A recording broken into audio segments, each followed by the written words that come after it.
puede organizar ese bebé respecto de lo que percibe.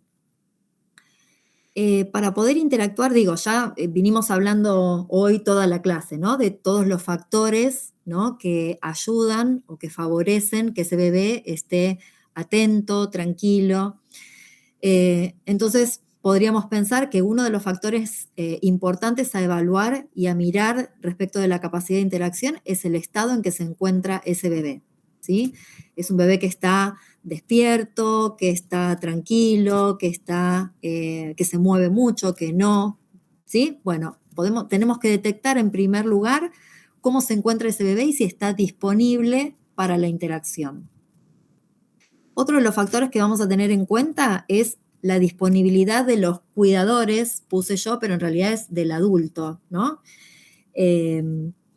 Y es un poco lo que les decía también hace un ratito, ¿no? No es lo mismo el cuidador o el adulto que se acerca, por ejemplo, con una voz suave, que se acerca lentamente, que el contacto táctil, quiero decir, es muy cuidado y tranquilo y reparador a un adulto que se acerca, que por ejemplo ve que el bebé está despierto y se acerca y le canta en voz fuerte o golpea la incubadora o lo toca y tiene las manos frías, ¿no? Digamos, todos estos elementos, ¿sí? Que propone, digamos, el adulto que va a interactuar con ese bebé, impacta, ¿sí? Tiene influencia en el estado del bebé y afecta a esa interacción, ¿no?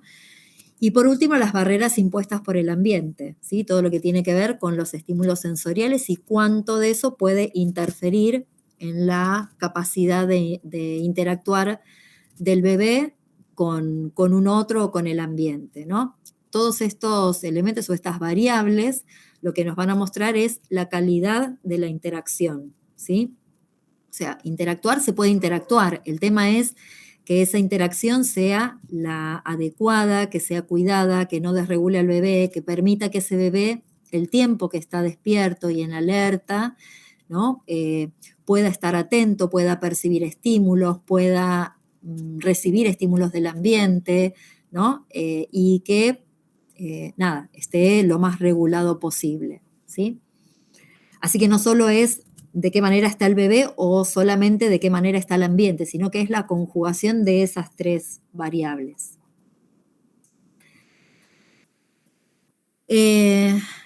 Bueno, el recién nacido pretérmino dispone de su mayor energía al servicio de lograr y mantener la estabilidad. Nada, es un poco, digamos, como la conclusión respecto de todo esto que venimos viendo, ¿no? Y de la importancia de poder cuidar todos los factores humanos o no humanos que puedan alterar esa estabilidad. Y el último punto respecto del bebé son las ocupaciones, ¿no? Por ahí suena raro pensar en las ocupaciones del lactante. Elsie Vergara hace todo un desarrollo respecto de esto que es muy interesante porque si no se lo piensa al bebé recién nacido como un ser absolutamente pasivo y en realidad, si bien el bebé no realiza activamente ciertas ocupaciones de manera completa porque depende de un otro, ¿no? Sí tiene una participación, ¿no? Y es importante que se favorezca esa participación del niño. Entonces, primero vamos a definir, ¿no? Lo que son las ocupaciones del lactante, que son las tareas y actividades valoradas por la cultura familiar y la cultura de la USIN, en las que se espera que el neonato participe y que surgen de la interacción del bebé con el entorno. Elsie Vergara describe o diferencia dos tipos de ocupaciones. Una son aquellas que ayudan al niño a desarrollar destrezas y otras son las que lo ayudan a integrarse a las rutinas de la cultura.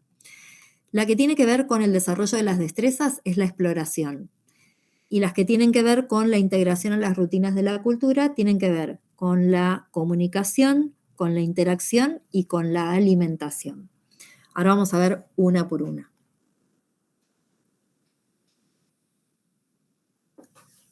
Respecto de la exploración, bueno, ya lo sabemos, digo, por todo lo que es el desarrollo en la niñez, la exploración es el primer método de aprendizaje, es la manera en que el niño aprende en relación a sí mismo y en relación al entorno. El bebé, el lactante, digamos, va a utilizar todos los sentidos en función de esa exploración. Ay. Esa exploración, en la medida que explora y que sostiene cierto interés, permite que se vaya comprometiendo gradualmente en formas más complejas de interacción. Esta exploración, no estoy hablando de exploración de objetos, en relación al lactante, porque ya sabemos que el bebé no tiene esa posibilidad, y menos un bebé nacido pretérmino, ¿no? La exploración tal vez tiene que ver desde la visión, por ejemplo, ¿no? O desde la audición, poder explorar el rostro del adulto que se acerca, poder percibir la voz, el tono de la voz, los cambios en el tono de la voz, el movimiento, ¿sí? Del adulto, que se mueve lentamente, ¿no? Su propio movimiento cuando el bebé es movido dentro de la incubadora o cuando hay que cambiarle el pañal, ¿no? Hablamos de ese tipo de exploración, conformándose como una de las ocupaciones más básicas, pero también más importantes para el lactante, porque es aquello que lo conecta, digamos, primariamente con el entorno, humano o no humano. La ocupación que se refiere a la demanda y a la comunicación, Vergara la describe como la posibilidad de interactuar con el ambiente de manera activa para solicitar una respuesta ante una necesidad de cuidados. Yo voy a volver a aclarar, digo, y esto voy a volver a las primeras clases cuando hablamos de los aspectos constitucionales, ¿se acuerdan? Vuelvo a decir que nada de esto en un principio es voluntario, ¿sí? Digo, esta posibilidad de demanda, el llanto, ¿no? Los gestos, la actividad motora, todo eso digamos, es la organización del bebé, pero involuntaria, ¿sí? Gran parte es reflejo. Es el otro, digamos, acuérdense que es el otro, es el que es quien le da el sentido, ¿no? A todo eso. Esa demanda o esa comunicación se da a través de conductas no verbales, claramente. Y en ese sentido, digamos, en esa línea que les vengo diciendo de otro que pueda registrar, es que requiere de un ambiente o de un entorno o de un adulto. Ella dice que soporte los esfuerzos del bebé, ¿no? El bebé cuando tiene alguna incomodidad, cuando tiene frío, cuando tiene hambre, cuando siente dolor, digamos, la manera que tiene de comunicarlo es el llanto, ¿sí? Eh, por supuesto no es voluntario, es lo que el bebé puede, ¿sí? Pero que haya un entorno que sostenga, digamos, que le dé un sentido a eso que ese bebé hace, es lo que genera, ¿sí? Que ese bebé vaya aprendiendo que esa es la manera de comunicar, ¿no? Y en ese punto es como ella piensa la participación activa, ¿no? Digamos, en la medida en que el adulto le pone un sentido a lo que el bebé está haciendo, es que le da lugar, ¿sí? ¿Se acuerdan que yo decía, bueno, lo pone en un lugar de diálogo, ¿no? Cuando hablábamos de la decodificación que hace el adulto respecto de las acciones del bebé, ¿no? Digo, lo posiciona, que un adulto diga, uy, está llorando porque algo le pasa, porque le duele algo, porque tiene hambre, lo está ubicando desde un lugar de persona en constitución, pero desde lo activo, ¿no? No es un ser absolutamente pasivo al cual yo le tengo que dar de comer, o lo tengo que cuidar, o lo tengo que tapar, o lo tengo, ¿no? Sino que se le da ese lugar de participación activa. Y respecto de la alimentación, nos vamos a quedar un poco más en todo lo que tiene que ver con la alimentación. Es una necesidad básica y una de las ocupaciones más naturales del recién nacido. Eh, y les decía recién que aunque el bebé depende del adulto, ¿no? para alimentarse, juega un rol activo e importante en el proceso de alimentación, ¿sí?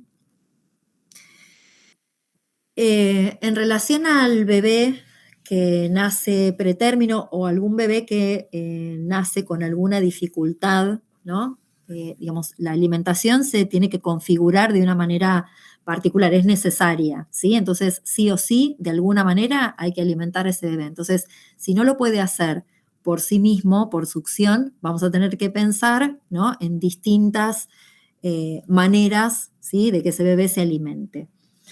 Eh, lo primero que sabemos, digamos, es que la deglución es un mecanismo complejo, ¿no? Que incluye o que compromete, digamos, toda la cavidad bucal, la faringe, la laringe, ¿no? En una interrelación, que en un principio, cuando el bebé nace, incluso pretérmino, esa deglución es involuntaria, ¿sí? Es refleja.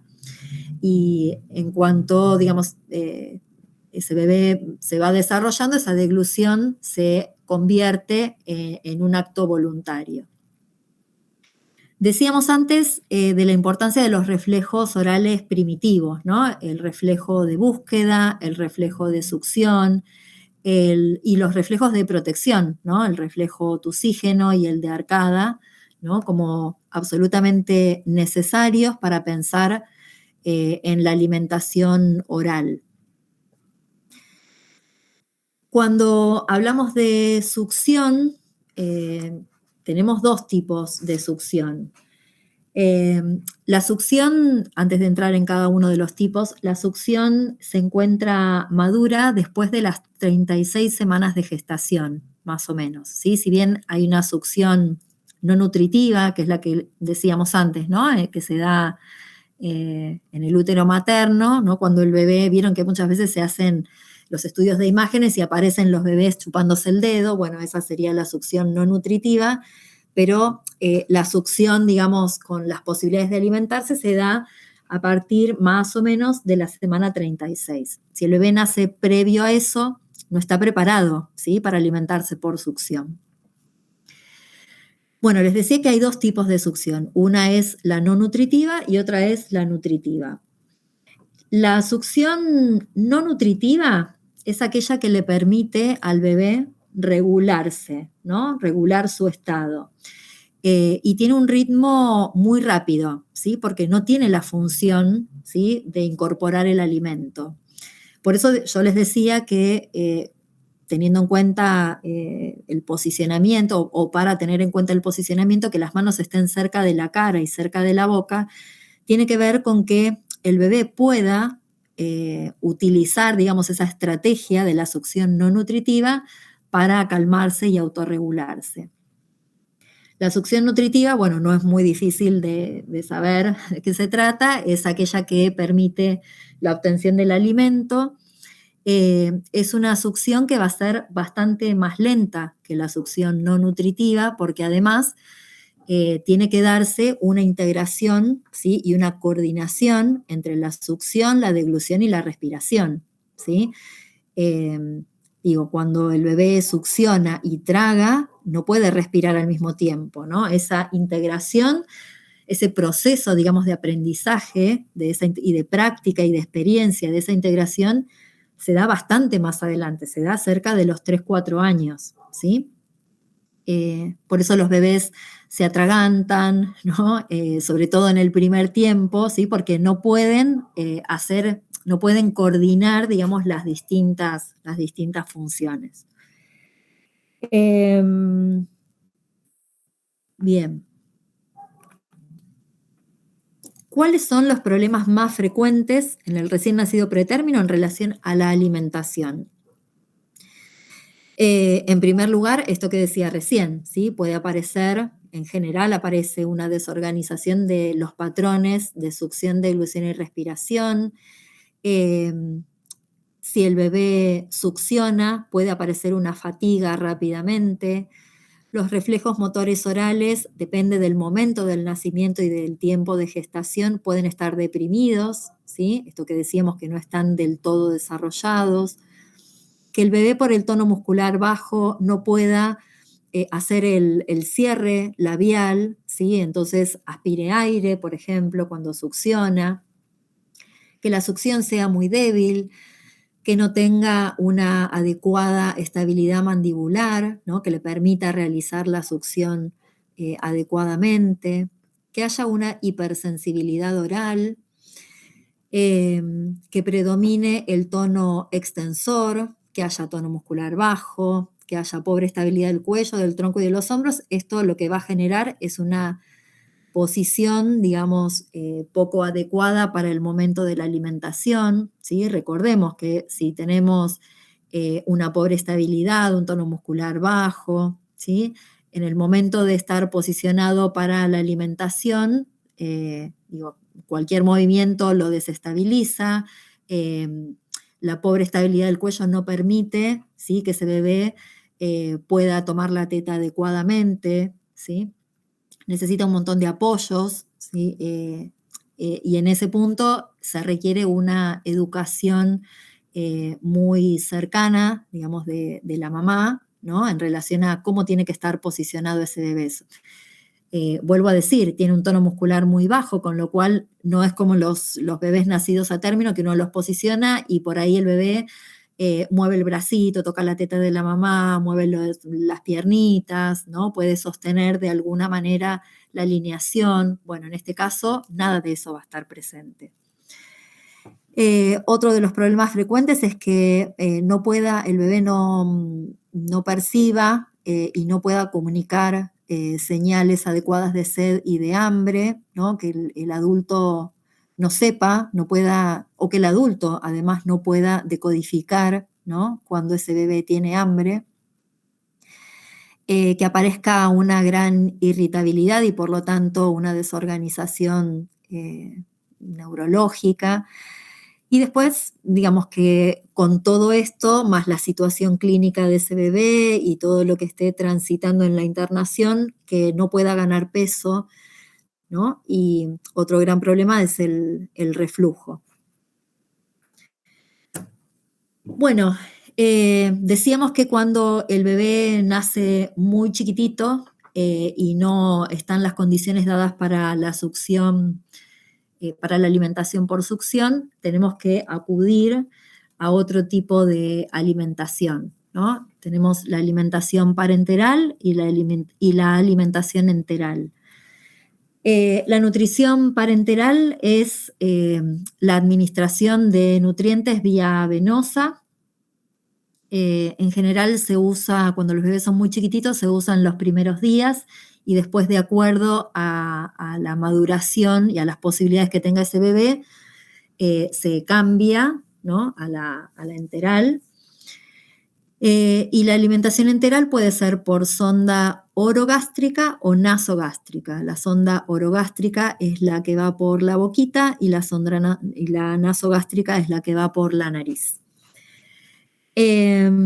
Respecto de esto, es importante saber, por más que el bebé se esté alimentando, el gran problema que surge acá es que el bebé no registra, ninguna sensación o ningún estímulo en la zona oral, incluso dentro de la boca, ¿sí? Que es lo que le daría la leche, y no lo puede asociar, a la sensación de hambre o a la sensación de saciedad, ¿sí? Cuando el bebé es alimentado con alguno de estos, de esta manera, el alimento fluye, y entra a su cuerpo sin que haya nada que medie, ¿no? Ahí no hay nada activo por parte del bebé. Y sí, lo que sabemos es que en los nenes que han tenido este tipo de alimentación durante un tiempo prolongado, después tienen severos problemas de alimentación en cuanto cuando hacen los cambios de tipo de alimentación, ¿no? Son nenes que después no aceptan fácilmente el semisólido o el sólido, o son hipersensibles, ¿sí? Porque no han tenido ningún tipo de estimulación dentro de la boca. Entonces, ¿cuál es la intervención ahí? Porque esta es la manera adecuada y necesaria para que se alimente, pero por otro lado, nosotros podemos intervenir para que esa alimentación también le vaya proveyendo a ese bebé de experiencias orales que tengan que ver con la alimentación, ¿no? Entonces ahí hablamos de la succión no nutritiva, por ejemplo, ¿no? Entonces, como intervención se puede proponer que en el momento en que le pasan, por ejemplo, la leche por la sonda al bebé, uno pueda llevar la mano del bebé hacia la boca y que aparezca la succión no nutritiva, que uno pueda, o por ejemplo, uno estimular los labios y la parte interior de la boca con el dedo. O que, por ejemplo, pueda, no sé si alcanzan a ver ahí en las fotitos, ¿no? Que la alimentación real es por las vías, ¿sí? Pero que a su vez uno pueda incorporar algo en relación al gusto y a la sensación, por ahí alguna gota de leche o algún pequeño, ¿no? Estímulo, ¿sí? Que tenga que ver, que estimule la succión, el movimiento de la lengua, el cierre de los labios, ¿sí? Por eso ven a estos bebés que tienen la sonda, pero además ven que tiene un biberón o una jeringa, ¿sí? En donde, digo, se va como anexando, ¿sí? Y relacionando la sensación de saciedad que ese bebé va teniendo porque está siendo alimentado, pero además se realiza toda esa estimulación, digamos, en la zona oral que tiene que ver con la alimentación, ¿no? Y eso es lo que permite que ese bebé pueda llegar a la succión, ¿sí? Si es que no hay alguna otra dificultad, ¿no? Pero pensando en los bebés recién nacidos pretérminos que no presentan ninguna otra situación clínica compleja, digo, esa sería la intervención que ayuda o que favorece o que facilita que ese bebé pueda transitar hacia la alimentación por succión, ¿sí? ¿Se entiende? Sí, se entiende. Incluso en el momento de la alimentación al bebé, digamos, la sonda la tiene permanentemente, no es que se le pone y se le saca, ¿no? El bebé está con las sondas todo el tiempo. En el momento de la alimentación, también lo que se recomienda, si es que el bebé puede mantenerse regulado, ¿no? Con toda esta, no lo voy a volver a repetir todo, pero es todo lo que dijimos hoy. Lo adecuado es que el bebé salga de la incubadora y que la mamá o el adulto lo tenga en brazos, ¿no? En la posición como si estuviera dándole la teta, ¿sí? En la posición adecuada para alimentarse, porque todo eso hace, ¿no? Al momento de la alimentación y a los estímulos que están en consonancia, ¿sí? Con ese momento. Si nosotros le damos, digo, si el bebé es alimentado por sonda, estando en la incubadora, y además, bueno, le podemos dar el biberón o alguna gotita de leche, pero ese bebé no está contenido, ¿no? No tiene contacto corporal con el cuerpo del adulto, ¿sí? Digo, las sensaciones son muy distintas, ¿no? Digo, ¿cómo se arma? Fíjense, por ejemplo, en estas fotitos. Fíjense esta foto de abajo, por ejemplo, ¿no? Ese bebé, ¿no? Siendo alimentado de esa manera. Fíjense, no está apoyado, no está sostenido solamente desde la parte de atrás, ¿sí? Del cuello y la cabeza. El resto del cuerpo está bien, está como sentado en un plano, pero la espalda, todo el tronco está al aire, ¿no? Fíjense cómo están las manos. Digo, ese bebé no puede participar activamente, digamos, lo poquito que pueda de esa actividad de alimentación, ¿sí? Porque probablemente esa postura, esa posición y esa no contención lo desregule, ¿sí? Digo, a cualquiera de nosotros que nos sostengan desde el cuello y todo el resto del cuerpo esté medio al aire, ¿no? Y encima me están dando un estímulo dentro de la boca que no conozco, nada, no es la mejor situación de alimentación, ¿sí?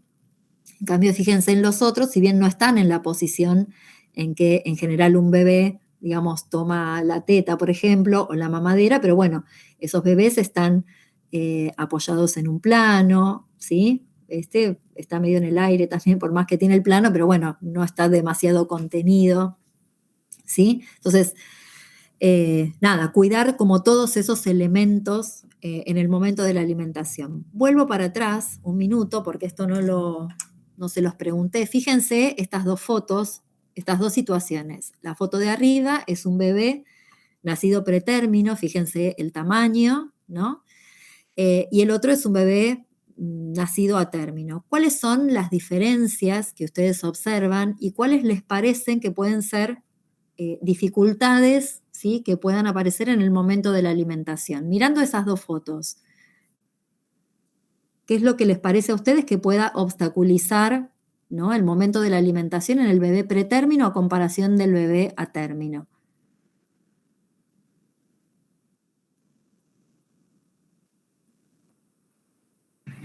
Yo creo que en el bebé pretérmino puede haber una dificultad en la respiración, porque el pecho de la mamá es muy grande en comparación de su cabecita y tal vez el pezón también es muy grande para su boca. Bueno, y el otro bebé que es nacido a término, bueno, tiene más posibilidad de respirar más libremente. Tal cual, bien.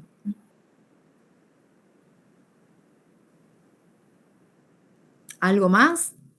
La fuerza de la succión. Claro, sí, no lo vemos en la foto, pero sí, tal cual. Fíjense la relación entre el pecho de la mamá y la cabecita, ¿no? Acá lo que se ve es la cabeza, pero uno tiene que pensar, bueno, esa boquita, ¿no? ¿Cómo realmente puede cerrar, puede sellar, digamos, para poder hacer una succión? Digo, lo otro que también hay que pensar es qué cantidad de líquido, ¿sí?, ingresa en la boca de ese bebé, más allá de los patrones y de la coordinación de los patrones de succión, deglución, respiración, también tiene que ver con la cantidad, ¿sí?, de líquido que ese bebé tiene en la boca, ¿no?, y cómo lo puede manejar. Bien, bueno, fíjense que por ahí en este caso no se necesita otro tipo de alimentación, pero sí hay que observar, ¿no?, cómo es esa situación de alimentación, ¿sí? Esto que decís del tamaño y de cómo puede estar obstaculizada la respiración por el tamaño del pecho de la mamá y el tamaño de la cabecita del bebé, cómo está posicionado. Es cierto, fíjense que el bebé de abajo tiene la nariz libre, liberada, el bebé de arriba no, ¿sí? Bien. Bueno, requisitos para la alimentación por succión, ¿cuáles serían, digamos, como las condiciones básicas? Primero, que el bebé pueda mantener la estabilidad fisiológica en el momento de la alimentación, ¿sí? Y a esto me refiero que, ya que va a haber movimiento, ya que va a haber un posicionamiento diferente, el bebé tiene que activamente prenderse al pecho de la mamá, ¿no? Y bueno, todos estos cambios de posición, de estímulo, ¿no?, que le permitan sostener, que pueda mantener la estabilidad fisiológica, que pueda regular los estados de alerta. Esto quiere decir que no se duerma, por ejemplo, cuando está alimentándose. Esto es muy común en los bebés, ¿no?, que empiezan a alimentarse y cuando se alimentaron un ratito y tienen alguna sensación medio de saciedad o por ahí por el esfuerzo, los bebés empiezan a dormir. Bueno, pasa exactamente lo mismo. Y esto también, digo, el hecho de tener que despertarlo implica un grado de estimulación alto, ¿no? Entonces, bueno, cómo ese bebé puede regular los estados de alerta, por un lado, y cómo el adulto puede mantener también ese estado de alerta, ¿no? Digo, tocar a ese bebé, moverle el bracito, la manito, hacerle una caricia, ¿no? Como poder proveer algunos estímulos, ¿no?, que promuevan que ese bebé permanezca despierto y que pueda cumplir, digamos, todo el ciclo de la alimentación. Bueno, que pueda tener una respuesta adecuada a la estimulación sensorial, bueno, un poco esto que decíamos recién, que los reflejos orales protectores estén presentes, ¿sí? El reflejo tusígeno y el de arcada, ¿sí?, tienen que estar, que pueda manejar secreciones y que pueda manejar los líquidos, ¿sí?, esto que decíamos recién de la cantidad de líquido dentro de la boca, que pueda realizar la succión no nutritiva, digo, antes de llegar a la alimentación por succión, cuando, digamos, hay un proceso, ¿no?, en donde primero no puede alimentarse por succión y después sí, lo que uno mira es qué características tiene la succión no nutritiva, ¿sí? Porque ahí no hay un líquido en juego, ¿sí? Tenemos como muchas menos variables, ¿sí? Que el bebé tiene que manejar. Entonces, si puede hacer una succión no nutritiva sin un costo fisiológico, ¿sí? O sin desregularse, podríamos pensar que, bueno, podemos probar, y probablemente la primera prueba no va a ser con el pecho materno directamente, sino que tal vez sea con una pequeña jeringa, ¿no? O por cucharaditas para ver cómo puede ir manejando esa coordinación, ¿sí? Bueno, que esté adecuadamente posicionado, que tenga un tono adecuado, bueno, tono adecuado, con el tono que tenga va a poder alimentarse, ¿no? Pero bueno, que la postura favorezca el tono más adecuado, ¿no? Que no esté en hiperextensión, que no esté con una movilidad activa, que esté llevado hacia la flexión, ¿no? Para que pueda estar regulado. Y después, por último, que haya transitado, digo, por ahí no se da en todas partes, pero es importante que haya tenido o que tenga la experiencia de contacto piel a piel, ¿no? Y la succión no nutritiva al pecho.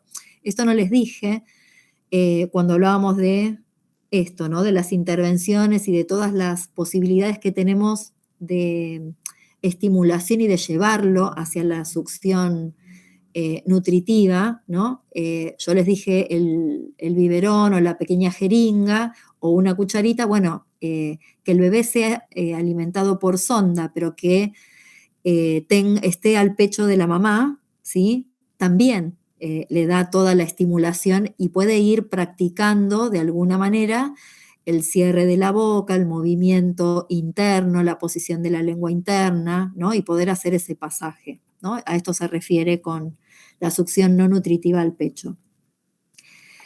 Respecto de la experiencia de contacto piel a piel, que el otro día lo traían también ustedes, ¿no? Es un método, el COPAP o madre canguro, que consiste en que el bebé esté sobre el pecho, sobre el cuerpo, ¿no? Descubierto de la mamá o el papá, y que se sabe, está comprobado que es una práctica segura y que produce muchos beneficios para el bebé y para el adulto, ¿no? Tiene que durar al menos 1 hora, ¿no? Para que el bebé pueda estabilizar los parámetros fisiológicos. Piense que cuando está sobre el cuerpo, sobre el pecho del adulto, escucha los latidos del corazón, el ritmo de la respiración, ¿no? Son todos elementos que de alguna manera percibía o le eran relativamente conocidos cuando estaba en la panza de la madre, ¿no? Entonces, digo, son todos estímulos que contienen y que organizan. Este método se puede hacer con bebés con más de 3 días de vida y con parámetros, esto sí hay que tener cuidado, parámetros estables de temperatura, de saturación de oxígeno y frecuencia respiratoria, ¿sí? ¿Cuáles son los efectos positivos? Que estabiliza la temperatura del bebé, contribuye a establecer y reforzar el vínculo entre los padres y el bebé y reduce el tiempo de la hospitalización. Esto en relación al vínculo, ¿no? Un poco de lo que hablábamos el otro día, ¿no? ¿Se acuerdan que yo les decía que muchas veces los papás están como por fuera, ¿no? de este contacto o este vínculo con el bebé? Primero porque no saben muy bien qué es lo que pasa, porque tienen temor de lo que le vaya a pasar al bebé y temor de hacer algo que perjudique a ese bebé, que no sepan realmente qué hacer, que estén angustiados, están transitando un duelo, ¿no? El bebé muchas veces, bueno, lo vimos en el video, ¿se acuerdan que vimos en la clase anterior, ¿no? Que habían pasado un montón de días hasta que esa mamá pudo levantar a ese bebé, ¿no? Y vieron la emoción de esa mamá, ¿no? Entonces, en ese punto es que refuerza el vínculo, ¿no? De los padres con ese bebé, en función de poder sentirse, ¿no? Que están ayudando a su bebé, ¿no? Porque en el resto de las cosas tal vez no puedan ayudar demasiado, ¿no? No se puede hacer mucho más que tal vez esperar a que ese bebé cumpla con un tiempo de desarrollo óptimo para que se pueda ir sin riesgo de vida o sin secuelas, ¿no? Y mientras tanto, esos bebés, esos papás están esperando, ¿no? Y este método contribuye fuertemente a que esos papás se sientan, ¿no?, útiles respecto de su bebé, ¿no? Y todo lo que tiene que ver, que también lo dijimos el otro día, en relación a poder participar de las actividades básicas, ¿no? Como cambiarle el pañal, aprender, ¿no?, a cambiarle el pañal, a quitarle por ahí alguna, no sé, alguna venda que le hayan puesto o alguna gasa, ¿no? Como pequeñas cosas que hacen, ¿no?, al rol de los papás, a los cuidados que no pueden llevar adelante los cuidados típicos y esperables de un bebé recién nacido, ¿no? No lo pueden acunar, no lo pueden alimentar, no lo pueden bañar, no lo pueden, ¿no? Entonces todos esos no pueden, hay que encontrar la manera y hay que encontrar recursos para que esos papás puedan activamente participar en el cuidado de ese bebé. Bueno, entonces, cerrando un poco todo lo que tiene que ver con la intervención de TO en esta área, los objetivos de terapia ocupacional van a ser, en primer lugar, facilitar el desempeño del bebé en las ocupaciones, estas ocupaciones que vimos recién, ¿no?, de la demanda, la exploración, la interacción y la alimentación. Y por otro lado, es facilitar y promover los roles ocupacionales de los papás, ¿no?, como cuidadores.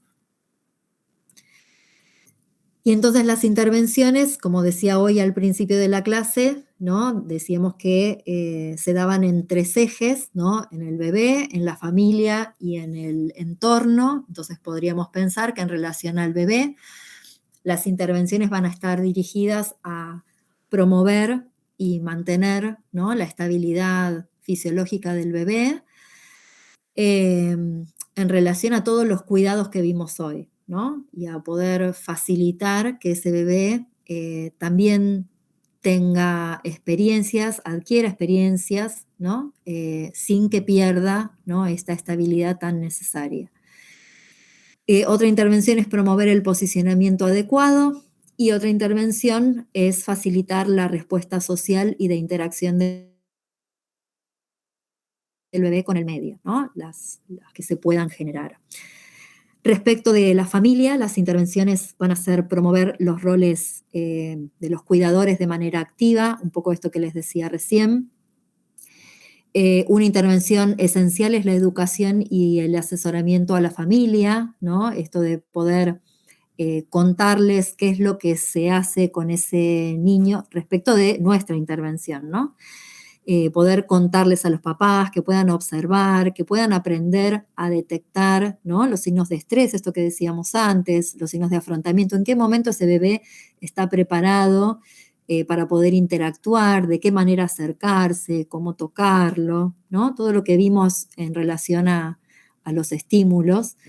Y por otro lado, brindar acompañamiento y escucha activa, ¿no?, respecto de este proceso que están transitando los papás y toda la angustia y todas las preguntas. Muchas veces los papás, a quien esté, digamos, del equipo, los papás necesitan respuestas. Muchas veces nosotros no podemos dar respuestas porque tienen que ver con situaciones clínicas o procedimientos que no son de nuestra competencia. Entonces, muchas veces, al no poder dar una respuesta, lo que uno hace es hacer de nexo, ¿no?, y acompañar a esos papás o a esa familia a que puedan preguntar y repreguntar, por ejemplo, al médico o al enfermero, ¿no?, porque muchas veces estos papás transitando este duelo y esta situación tan compleja, ¿no?, con todas las características que vimos el otro día, por ahí no pueden preguntar, ¿no?, se encuentran en una situación de no poder hacer, ¿no? Entonces uno ahí se brinda, más allá de poder escuchar,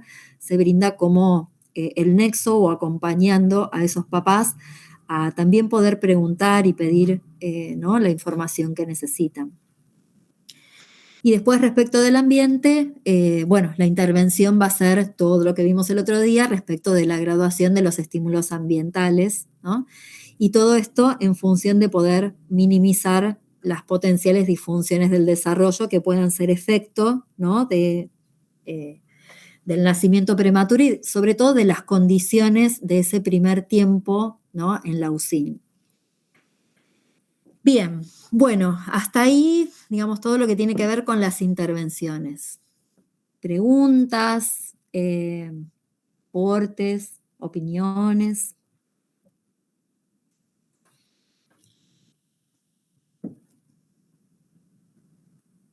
Yo tengo una consulta. Uh-huh.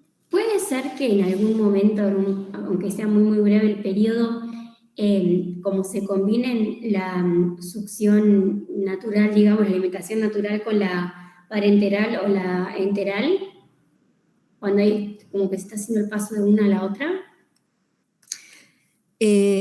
Con la parenteral no, en general, porque, digo, la parenteral es la que va por la vía Venosa, sanguínea, claro. Sí, esto que yo te decía, de pasar de la alimentación por sonda con alguna de las sondas, lo que pasa es que es difícil, digo, que cuando el bebé tiene una sonda orogástrica, Claro, además, sí. se tenga, claro, que prender al pecho de la mamá, ¿no? Es como Nasogástrica, complejo. Por ahí con la nasogástrica, sí. Sí, por ahí con la nasogástrica, esto es un poco lo último que les decía respecto de la situación de alimentación, ¿no? Que aparezca ese estímulo, que el bebé tenga que cerrar la boca, que alguna gotita de leche pueda entrar en la boca para que también haya algún estímulo gustativo, porque en este tipo de alimentación, digo, por sonda o por vía sanguínea, digo, el bebé no tiene ningún tipo de estímulo gustativo, ¿no? No hay nada, ningún estímulo dentro de la boca, excepto que sea la sonda orogástrica, ¿no? Que ahí sí la siente, pero el resto de las modalidades no tiene. Entonces sí puede ser que se combine, pero ya te digo, vuelvo a decir, todo depende de las condiciones en que ese bebé pueda afrontar esa situación de alimentación, ¿no? El tema de la alimentación es muy delicado y en general lleva mucha intervención y mucho tiempo, ¿no? Para que eso sea muy gradual y que el bebé pueda también aprender a manejar, ¿no?, esos estímulos y a poder mantenerse regulado para poder comer solo. Digo, porque una vez que todo ese tipo de alimentación por vías o por sondas se quita, digo, ahí es donde está el peligro de que el bebé no esté lo suficientemente preparado, pierda peso, ¿no? Que a eso se le suma que sabemos que el bebé pretérmino nace con un bajo peso, ¿no? Entonces, digo, se complica la situación clínica, ¿no? También otra cosa que hay que tener en cuenta, acuérdense de los cuadros que veíamos el otro día, ¿no? Respecto de el desarrollo completo, ¿no?, de todo lo que es el sistema digestivo, ¿no?, de la cuestión intestinal, ¿no?, que ese bebé esté preparado para recibir el alimento por todo el sistema digestivo. Por ahí no lo está y por eso es necesario ni siquiera con una sonda, tiene que ser alimentado con la vía, ¿no? Pero eso no implica que uno no pueda trabajar, ¿no?, el proceso hacia la alimentación por succión posterior, ¿sí? No sé si respondo. Sí, gracias.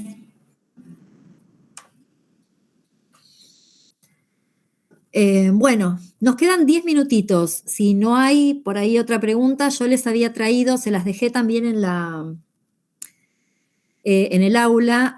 Hay una evaluación, ¿sí?, que es la NBO, que es el Sistema de Observación de Conducta del Recién Nacido, que un poco, digamos, engloba todo esto que vimos, ¿no? Que es una observación estructurada que, digamos, lo que va a medir, entre comillas, ¿no?, nos va a ayudar a observar es la conducta del bebé en términos de los comportamientos que ese bebé puede realizar, cuáles son los reflejos, las capacidades motoras, los estados y la conducta social. Es una observación o es una herramienta que se aplica desde las 36 semanas del bebé a los 3 meses, ¿sí? También se puede aplicar en un bebé pretérmino más pequeño, ¿sí?, pero teniendo en cuenta todo esto que veníamos diciendo hoy de el nivel de desarrollo gestacional, ¿no? En qué momento de ese desarrollo se encuentra ese bebé. Es importante saber que no es una escala diagnóstica, ¿no? Ni va a permitirnos saber si el comportamiento es típico o atípico, sino que el objetivo principal tiene que ver con ayudar a los papás a leer las señales, ¿no?, de comunicación de ese bebé, ¿no? No siempre se utiliza, pero un poco viene de la mano de esto que les decía de las intervenciones con los papás. Es una observación que aplica, digamos, el profesional, pero los papás están presentes. Entonces uno puede ir, todo este proceso de educación, ¿sí?, uno lo puede ir haciendo a través de la implementación de esta observación. Es estructurada, como les decía, tiene como ciertas consignas o ciertos procedimientos específicos, entonces necesitamos como un kit que tiene, ese kit está compuesto por un sonajero, una pelota roja y una linterna, y tiene 18 ítems, ¿no? Y las respuestas que uno puede registrar son una respuesta débil, medianamente fuerte o muy fuerte en algunos de los ítems, y en otros ítems aparece no responsivo, moderadamente responsivo o muy responsivo.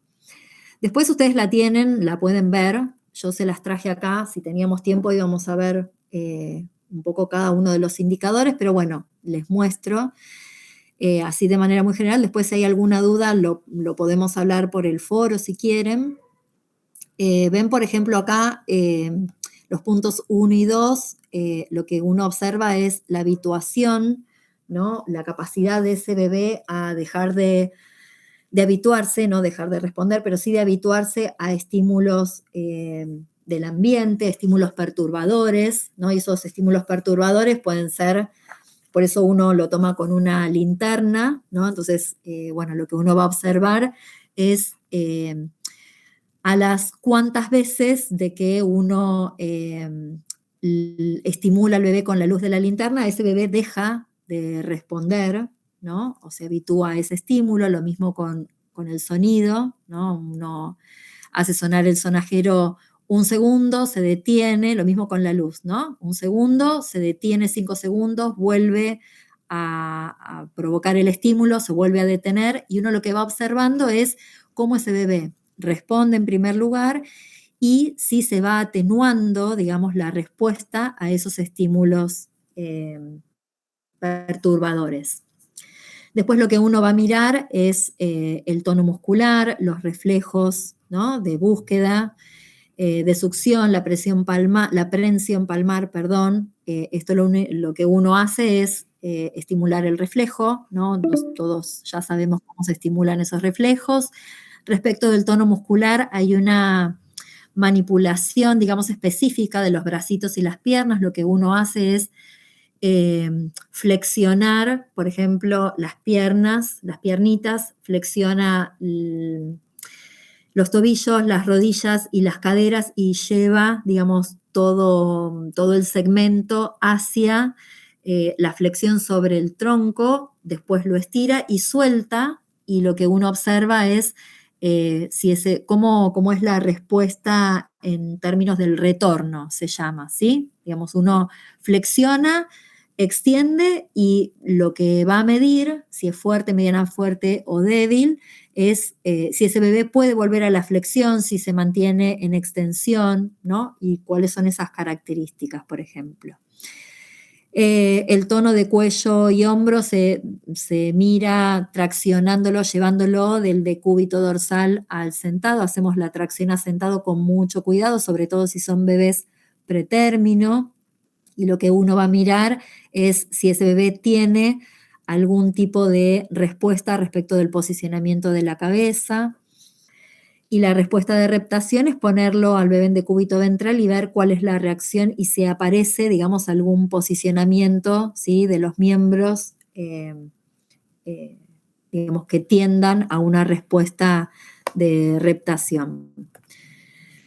Y después van a aparecer las cuestiones sensoriales, pero que tienen que ver con la interacción con el otro. Entonces, lo que uno va a observar es la respuesta al rostro y la voz del adulto, ¿no? El adulto se acerca y se pone en el campo visual del bebé, ¿no? Y entonces uno lo que observa es cómo ese bebé responde a la visión del rostro y a la voz en simultáneo, y después uno lo va a observar por separado, ¿no? Cómo el bebé responde solamente al estímulo visual del rostro o solamente a la voz, si puede orientar la mirada, si busca el sonido o si busca el rostro, si es que se mueve, ¿no? Si puede orientar la cabeza y la mirada hacia ese sonido, y va a pasar de el estímulo humano, digamos, la cara y la voz del adulto, a un estímulo, digamos, a través de un objeto, ¿no? Entonces, si ese bebé lo que uno va a mirar es si puede orientarse al sonido de un sonajero,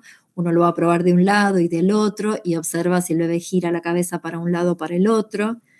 Lo mismo con el seguimiento visual, se usa la pelotita roja que se pone en el campo visual del bebé y se lleva para un lado y para el otro, y lo que uno observa ahí es si el bebé puede hacer un seguimiento de ese estímulo. Y después, por último, lo que se observa es un poco cómo en relación a la regulación. Fíjense que todos estos puntos tienen que ver justamente con los estados del bebé, ¿no? Y con la posibilidad de calmarse o de regularse.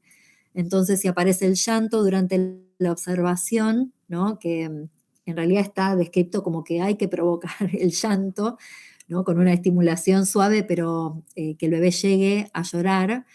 Y lo que uno debería observar es si ese bebé tiene la capacidad de calmarse. Por supuesto, vamos a tener mucho cuidado respecto de esto, y no a todos los bebés hay que llegar, digamos, al llanto, pero bueno, si se diera, y es muy probable que durante la implementación de la observación con tanto estímulo el bebé llegue al llanto por sí mismo, ¿no? Entonces, bueno, lo que uno observaría ahí es la capacidad que tiene ese bebé para calmarse y si necesita alguna ayuda, qué respuesta al estrés, ¿no? A todos estos estímulos que se fueron produciendo, cómo responde el bebé a todos esos estímulos en relación al estrés, en relación al nivel de actividad, y si puede regular los estados, ¿no? Si iniciamos esa observación en un estado de alerta tranquilo, bueno, ¿qué pasa si ese bebé pasa de un estado al otro? ¿Cómo los regula? ¿No? ¿Cuánto tiempo pasa para que pueda volver a estar en una alerta tranquilo? Esto es más la observación general mientras se hace toda la observación. Bueno, creo que llegué justito antes de que se termine el encuentro. Se los dije así muy rápido. Si tienen alguna duda, después lo volvemos a ver. Pero bueno, es un poco para que puedan entender, digamos, la planilla. Bueno, dejo de compartir. ¿Alguna pregunta, comentario antes de que cerremos o que se nos cierre?